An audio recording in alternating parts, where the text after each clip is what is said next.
আজি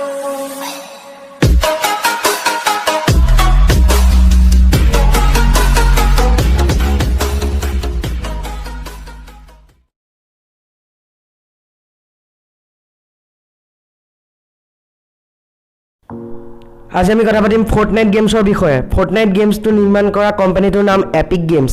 এই কোম্পানীৰ জন্ম আজিৰ পৰা প্ৰায় 27 বছৰ পূৰ্বে 1991 চনত হৈছিল। সেই সময়ত টিম সুৱেনি নামৰ এজন ব্যক্তিয়ে প্ৰটোমেক কম্পিউটাৰ চিষ্টেম নামেৰে এটা কোম্পানী জন্ম দিয়ে। সেই সময়ত এই কোম্পানীয়ে কম্পিউটাৰত ব্যৱহাৰ কৰা বিভিন্ন ছফ্টৱেৰ নিৰ্মাণ কৰিছিল। এবাৰ এই কোম্পানীয়ে ট্ৰাই কৰিবলৈ ZZT নামৰ এটা ভিডিঅ' গেম বনায় আৰু ই সকলোৰে মাজত যথেষ্ট জনপ্ৰিয় হয়। এই সফলতালৈ লক্ষ্য কৰি কোম্পানীয়ে গেম বনোৱাৰ ফালে মনোনিৱেশ কৰে। তাৰ পিছত 1992 চনত এই কোম্পানীৰ নাম সলাই এপিক মেগা গেমছ কৰি দিয়ে। পুনৰ 1999 চনত এই কোম্পানীৰ নাম সলাই এপিক গেমছ ৰাখে। এই সময়ত ভিতৰতে এই কোম্পানীয়ে Heartlight, Epic Pinball, Epic Baseball, Unreal, Age of Wonders, Gears of the War 2 and Unreal টুৰ্ণামেণ্টছৰ দৰে 50তকৈ অধিক গেমছ নিৰ্মাণ কৰে।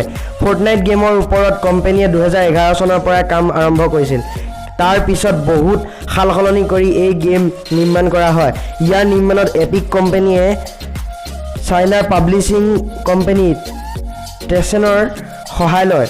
তাৰ পাছত 2017 চনত এই গেম নিৰ্মাণ সম্পূৰ্ণ হয়। আৰম্ভণিতে এই গেম অকল উইণ্ডোজ, মেক OS, প্লে'ষ্টেশ্যন 4 আৰু Xbox One-ৰ বাবেহে নিৰ্মাণ কৰা হৈছিল। কিন্তু তাৰ পিছত 2 এপ্ৰিল 2018 চনত iOS মোবাইলৰ অপাৰেটিং ছিষ্টেমত ইয়াক ৰিলিজ কৰে আৰু কিছুদিনৰ পিছতে ইয়াক এণ্ড্ৰইডৰ বাবেও ৰিলিজ কৰে। এই গেমটোত দুটা মোড আছে, এটা ফৰ্টনাইট ছেভ দ্য ৱৰ্ল্ড আৰু আনটো ফৰ্টনাইট বেটেল ৰয়েল। ইয়াতো পাবজি মোবাইলৰ দৰে একেলগে বা অকলে খেলিব পাৰি। ইয়াত কাঠ, শিল আৰু মেটেলে ইউজ কৰি নিজৰ ডিফেন্স ছিষ্টেম নিৰ্মাণ কৰিব পাৰি। ফৰ্টনাইট ৰিলিজ হোৱাৰ 2 সপ্তাহৰ ভিতৰতে ইয়াক 10 মিলিয়ন মানুহে খেলে আৰু 1 বছৰৰ ভিতৰত জুন 2018 চনত ইয়াক খেলা লোকৰ সংখ্যা প্ৰায় 125 মিলিয়নতকৈ অধিক হয়। এই গেমটো game critics award 2018 best ongoing game আৰু people's voice award of best multiplayer game of the worlds প্ৰদান কৰা হয়। আজিও এই গেম যথেষ্ট জনপ্ৰিয় হৈ আছে।